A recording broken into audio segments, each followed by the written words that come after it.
Welcome back, fellow armchair generals, to my look at Third Reich events, the upcoming mod. We're playing as Germany, of course, in Hearts of Iron 4. I'm Gamer, 1745 here. We're going to continue playing. I think, didn't quite play it all the way through. I think I also have this fixed too.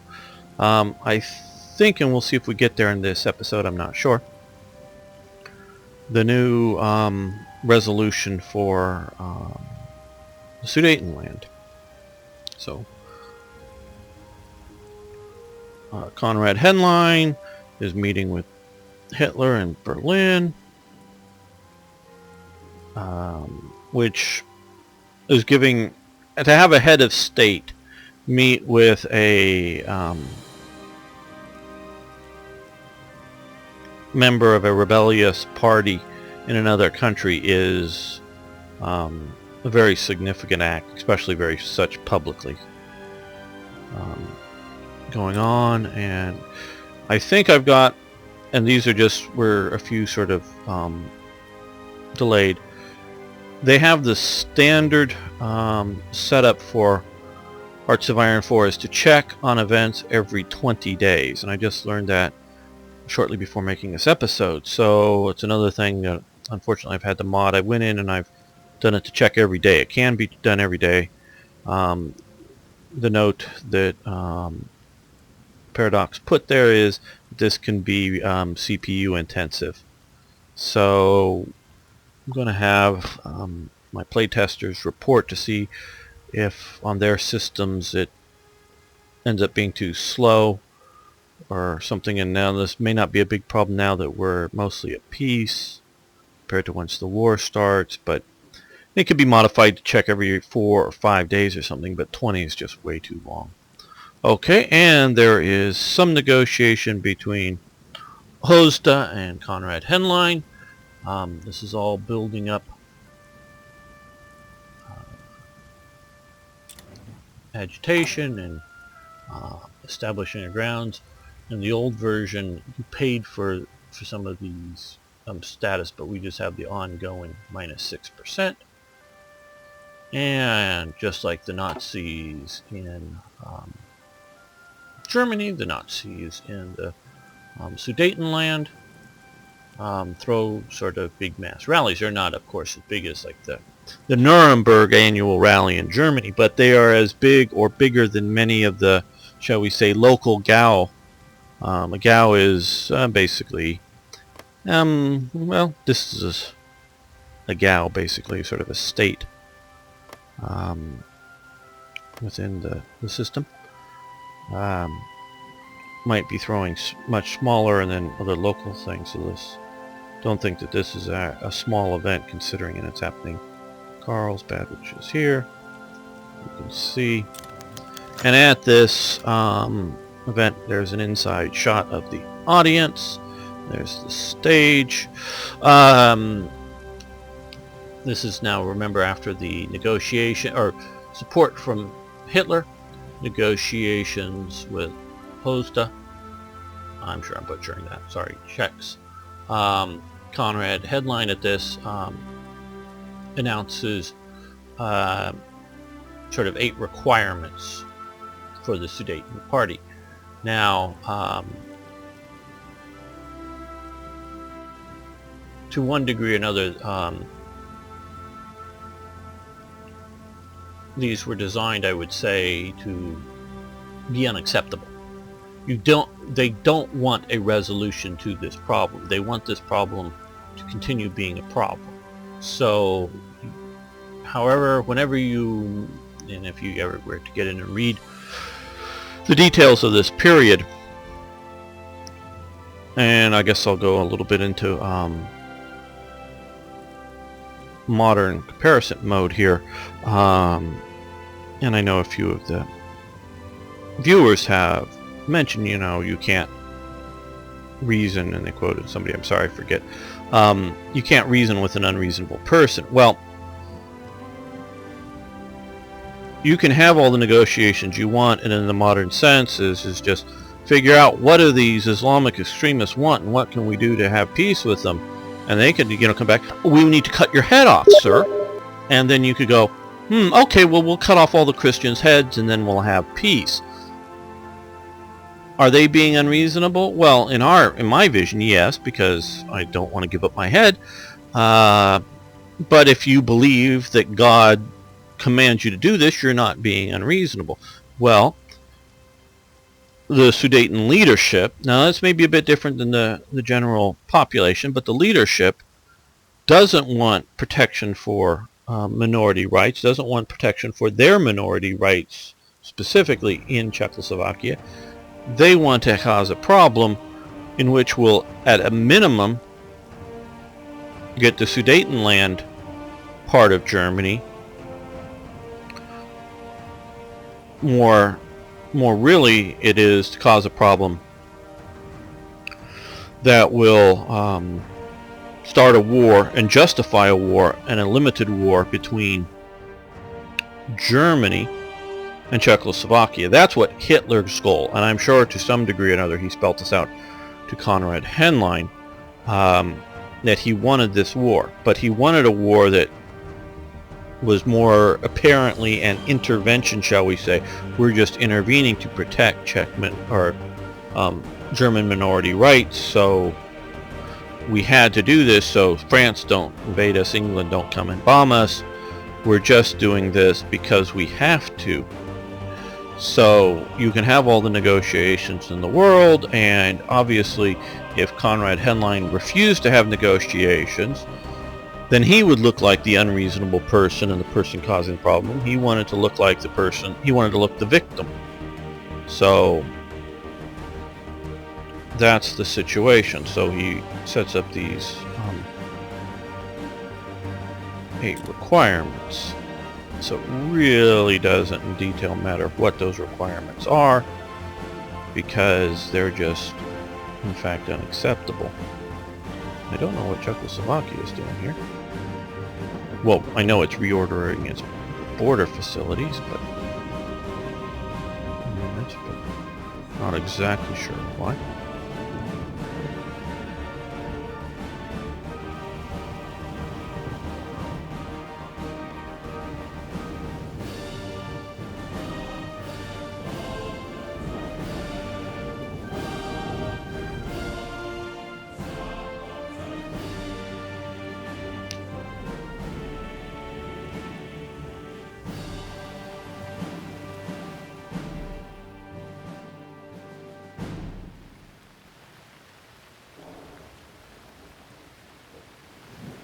Well, except for the gaps in the line. I guess the armor here, where it's not defended, might be a good idea, but it would be a better idea down here. And an even better idea would be to maybe stick it all right here and use it as a mobile defense if you've got, what, 3 divisions of some sort of armor. And the mountain division isn't another good thing. It ended up in a mountain province. That's good. Last time I think it ended up here, but either way. Putting 2 divisions here, that doesn't seem to make sense. Okay. We now have radar. And we're going to switch over to researching Panzer IIIs.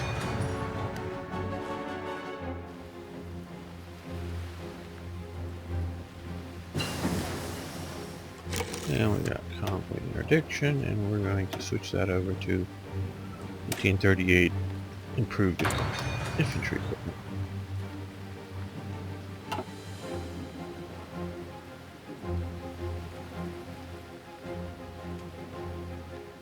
I don't understand 2 divisions here and here. Well, here maybe a little bit because it's on a victory hedge problem. But here and there, I don't. Just trying to try to figure out the AI. Or either sticking it along the border here with Germany, or putting it in the capital center here would be smarter. But we've all either read or chatted a little bit with Steel Volt, the AI programmer, and I'm sure he's trying like all hell to do this well, but it's a difficult thing. I couldn't say I could do better. Oh, I know I can't even do half as good. I could think about it, I could point to how it should be done, I can do that fairly well. But to actively, actually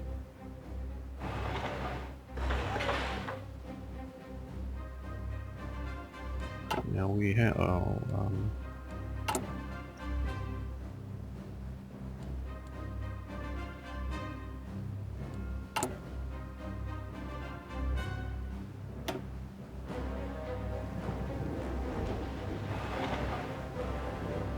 we're going to build a few right out here in the east.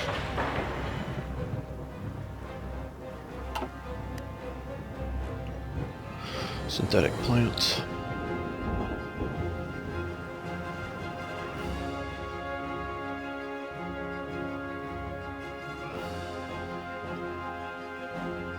I think the flickering we see are seeing on the AA guns are the day-night cycle going by. Or something, I don't know. No, that isn't it. Nothing TRE touches that would affect that in any way, shape, or form. I've tried my best not to touch common files, because the more you touch common files, the more incompatibilities with other mods become. But I've had to go in and touch the EULA defines to change the check it daily for events, and I've had to do several other things that now going into technology. Well, we'll get to that later. Okay, diplomatic report arrives from Prague. Faithful forever. A manifesto for the defense of the Republic is published in many newspapers, and by the end of September it is signed by over 1 million people. So this is a propaganda would be the maybe most blatant term for it, but an attempt to try to build national unity and a sense that we're going to fight for the nation, try to build up that, which I think amongst the Czech population it's reasonably, as opposed, and this is obviously the Sudeten Germans didn't go anywhere near this, but if you remember, we had the event covering the sort of Czech fascists that might be more in line with Hitler's vision of the future than the current Czech government. And of course you're also dealing with the Slovak and Polish minorities, as well as some Hungarian minorities, I believe, as well. So they're trying to build a national consensus. I don't know how well, obviously I sort of know that just from everything else that it didn't go over well with the Sudetans, but it did go over well with the Czechs, and I don't know others. Okay, now because I have added here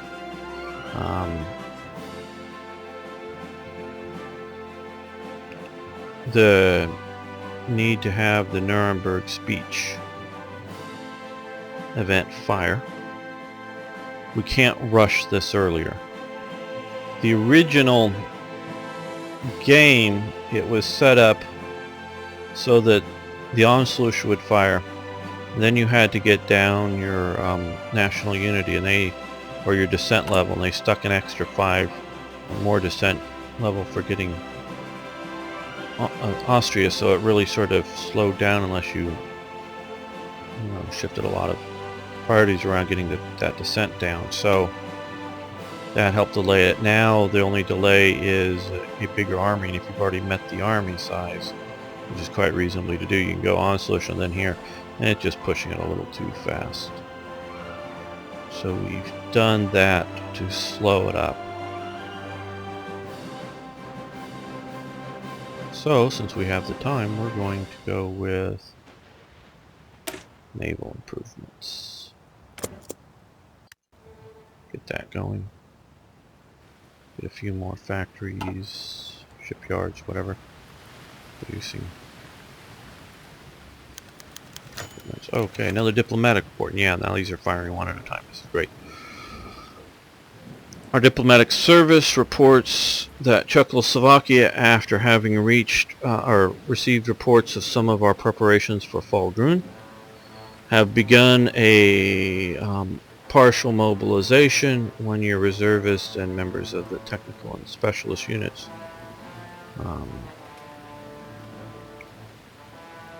To protect the municipal elections out of fear of possible incidents during the election. Like I was saying, the Sudeten Germans and the SDP were being very provocative. In this time, there was a Freikorps movement that was set up that was a sort of a semi-guerrilla army going on, cross-border raids, that kind of thing. Part of with the mobilization, what I'm doing is giving Czechoslovakia a benefit of 70+% research time on a land doctrine. I hope the AI will see that there's a bonus there and use it. Czechoslovakia, I believe, from all my understanding, had one of the more modern militaries. Obviously they didn't have a navy, but in this time period, and both in a technical, equipment sense, as well as a reasonably good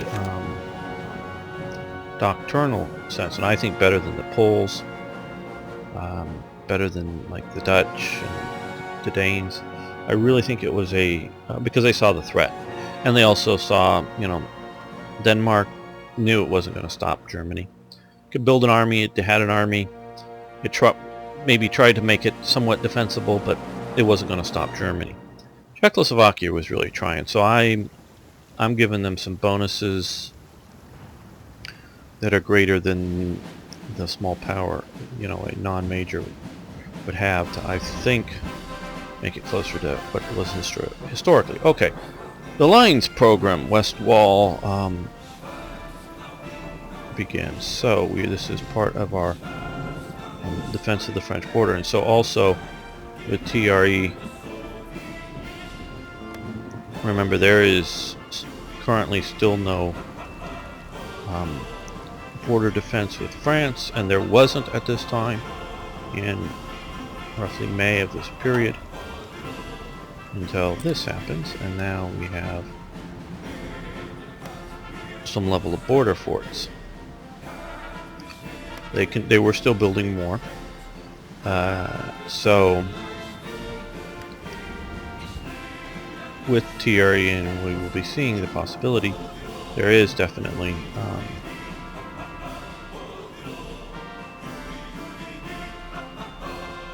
the possibility of the Czechoslovakian situation and the Sudeten situation causing a war. And so if it was happening too fast, you'd end up with a war against France with no border defenses, which wouldn't be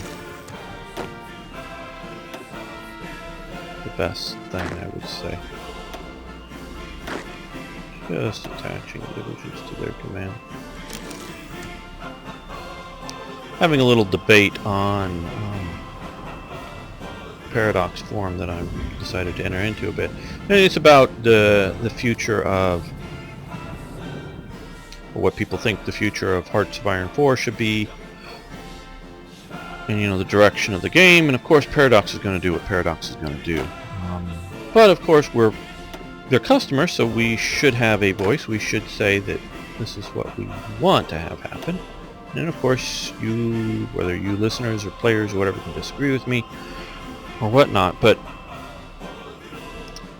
and they talk about their vision of streamlining the game, in that what they say they're trying to do is deliver an equally complex game, but that is significantly easier for a player to play.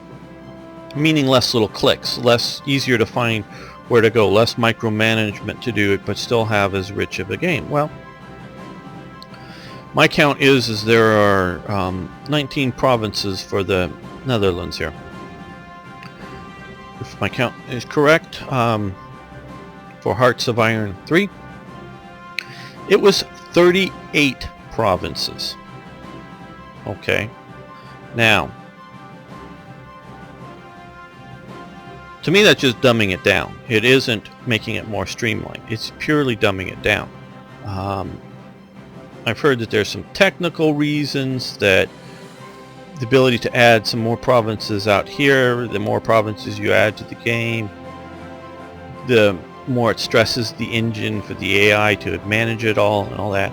Okay, there may be some technical reasons, but if, you know, why not just go down to, there's 3 states here, why not just go down to 3 provinces? We can go down to Hearts of Iron 2 or maybe Hearts of Iron 1 or whatever, and you know, why give me one good reason why there shouldn't be fewer provinces here. Maybe 3 is too little.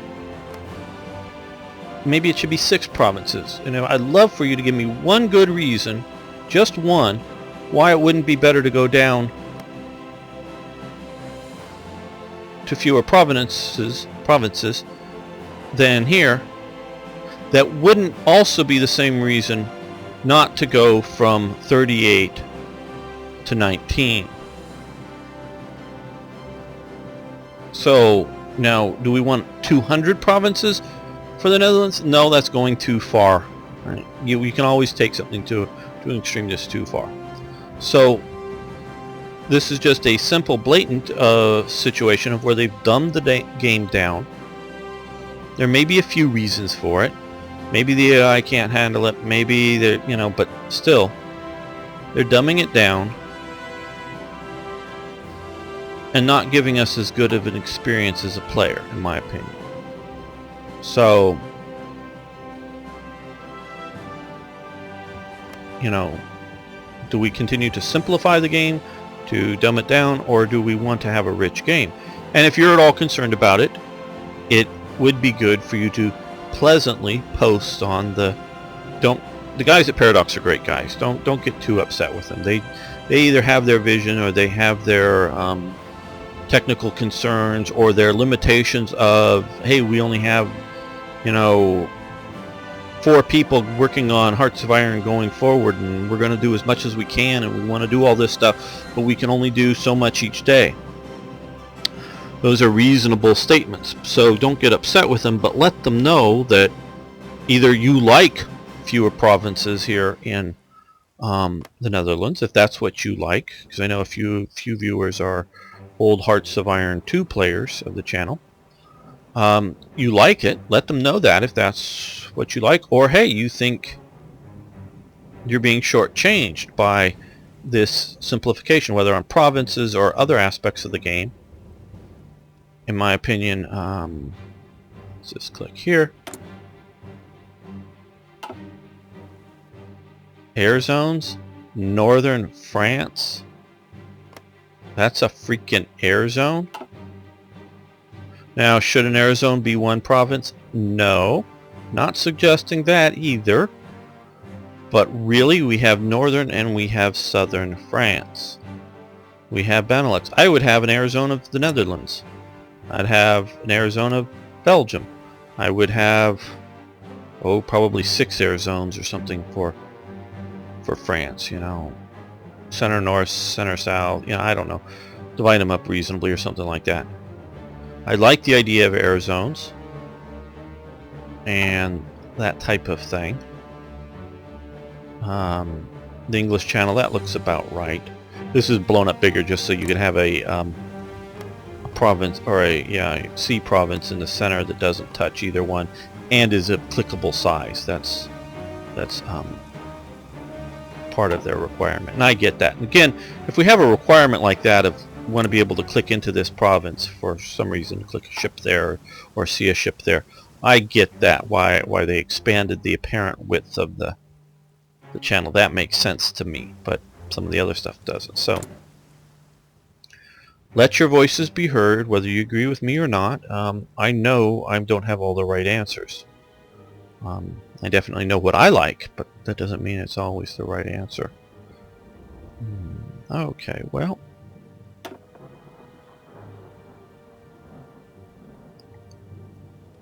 where do we want to go with? Well, let's put Goering in charge.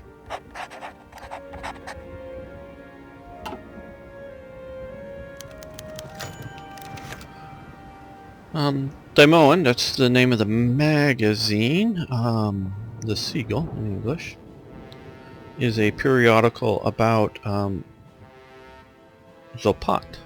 And it's very interesting. I think there's one mod out there for it already that turns Danzig into its own country. It was its own little... oh, we're still on air.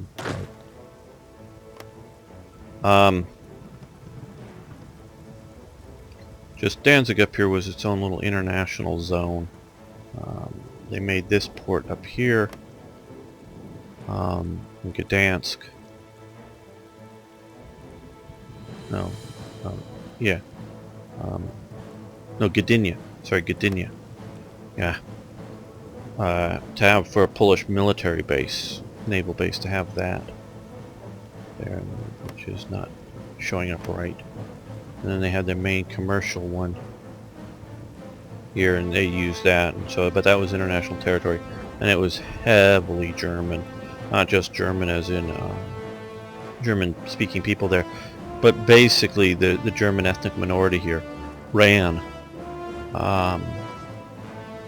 the operation there, and it was basically some very few Polish troops in the post office type spot there. All the rest was basically German.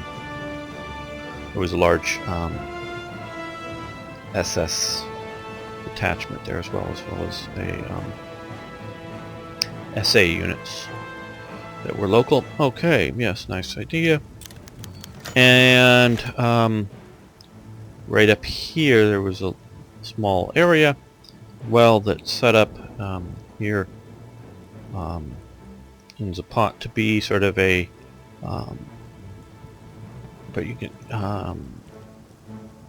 Monte Carlo of the Baltic, and it was Monte Carlo-like, very much so.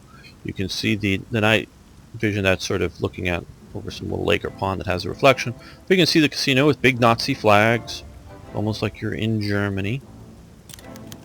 And this here shows one of the posters for the city and how they continue to use this sort of bathing beauty motif here.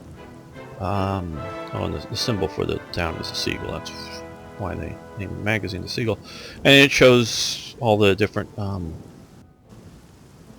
regions that they're trying to bring tourists to.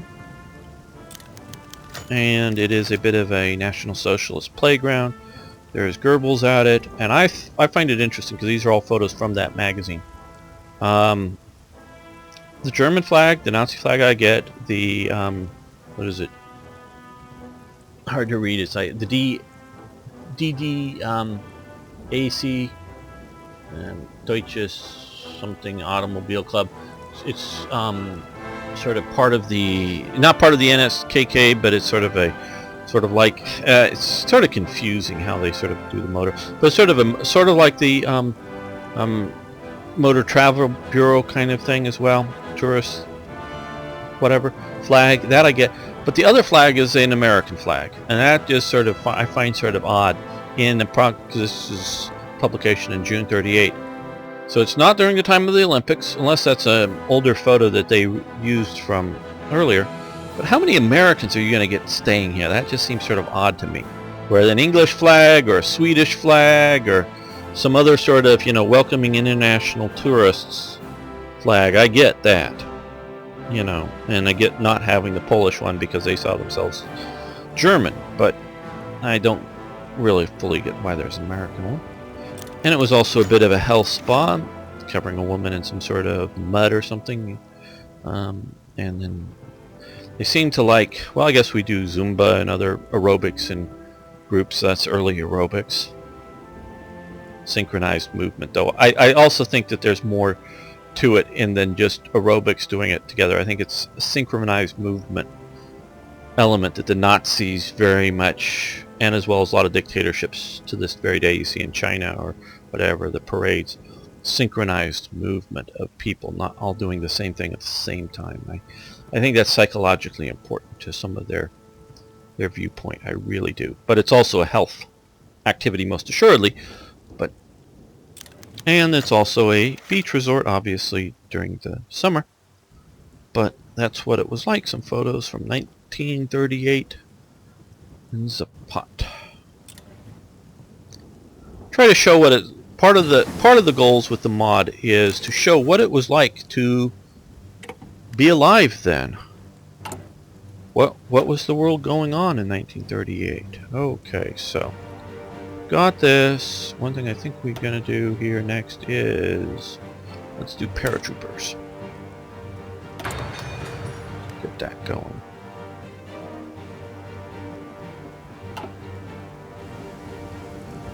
And so I use things like the publication of the magazine to talk about Danzig in the mod, and to show people just what it was like to live back then.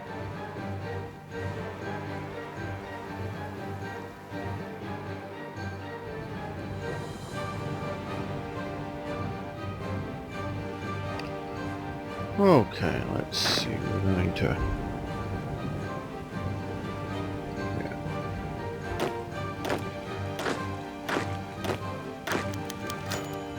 And we paused it, so...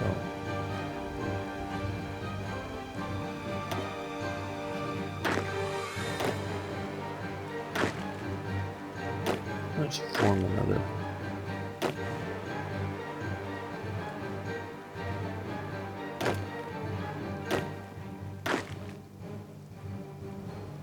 Okay, 21 divisions, that sounds good. Form an army. And who are we going to give it to? Let's see. No, not a field marshal. That's okay. And he's going to be part of the Eastern Front for now. Okay, diplomatic report. Now, with all of what's going on between Germany, between Germany and Czechoslovakia with the Sudetens, the American magazine Time gives a cover story to Edward Bernays, so that disrupts our, and it's obviously a pro, I don't know if obviously, but it is a pro Czech statement and such by the Americans, so that disrupts our relationship with America a little bit.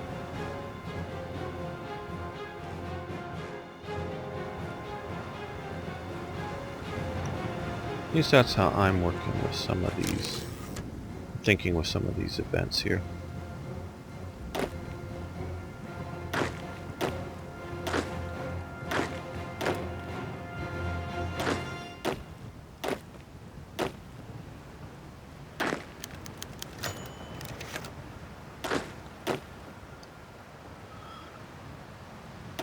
Core here. Army group. No. Yeah, army group. Or army, I guess maybe would be. No, not Papa Hoff. We'll go with Yodel. Okay, Japanese youth leaders.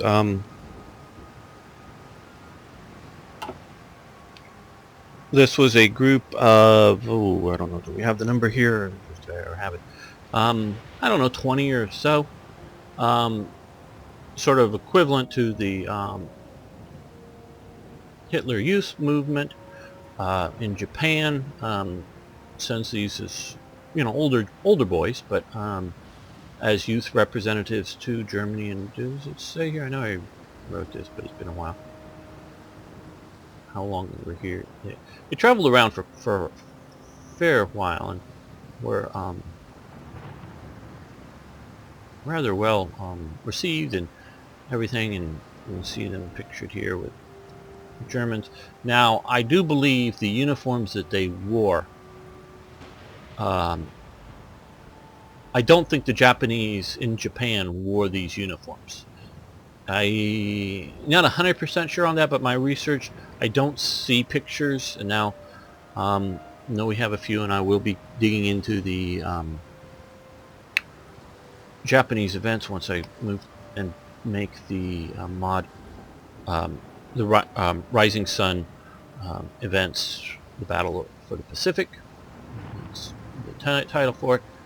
Nothing's really done on it for Hearts of Iron 4, but we'll be looking into it in more detail. But I did not find any in my quick search for it. The youth movement did exist, but I couldn't see any photos, quickly find photos of them in any sort of uniform like that. There were definitely various sort of youth military type organizations that were wearing more the Japanese military type style uniform, or just people showing up in their civilian clothes. I think the uniforms they were informed that, hey, the Germans are into these uniforms, come up with something for this, because the Sam Brown belt and all just looks rather Teutonic to me, a little bit more than most of the Japanese youth movements. Now, of course, if some viewer finds better photos, send me a link. I'd love to have the photos and know more about that. But so that this was very good. So this improves Japanese opinion of Germany. So we need to stop this because we have some free factories. Okay. I want to build a few more munitions factories.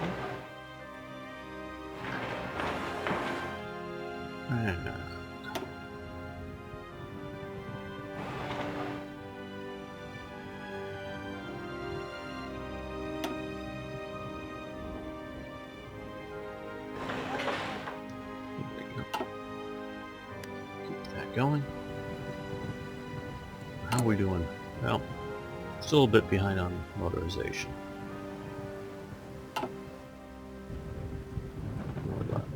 Manpower. We've got to change our conscription laws. Got to remember to do that next time we get 150 political power points. But we're growing it a bit more slowly because of the Sudeten support and naval effect is going on. But that's why we have Ribbentrop in there as well, help counteract some of that.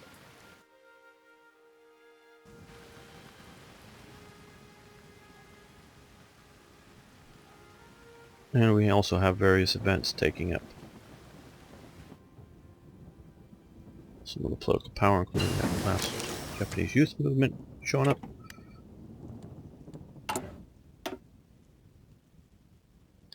And of course, I want all of you to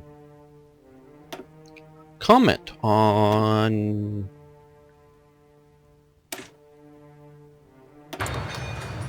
what you're seeing with the mod. I would really, whether it's a detailed thing about an event, I love the feedback on that, like we were talking about photos of Japanese youth movement uniforms, or just general conceptual things. Now's the time to give me the feedback because I'm still very much in a work in process, so it's much easier for me to latch on to an idea that's going to affect a bunch of different things. Do it now instead of sort of once it's all out there and have to rebuild a lot of the things.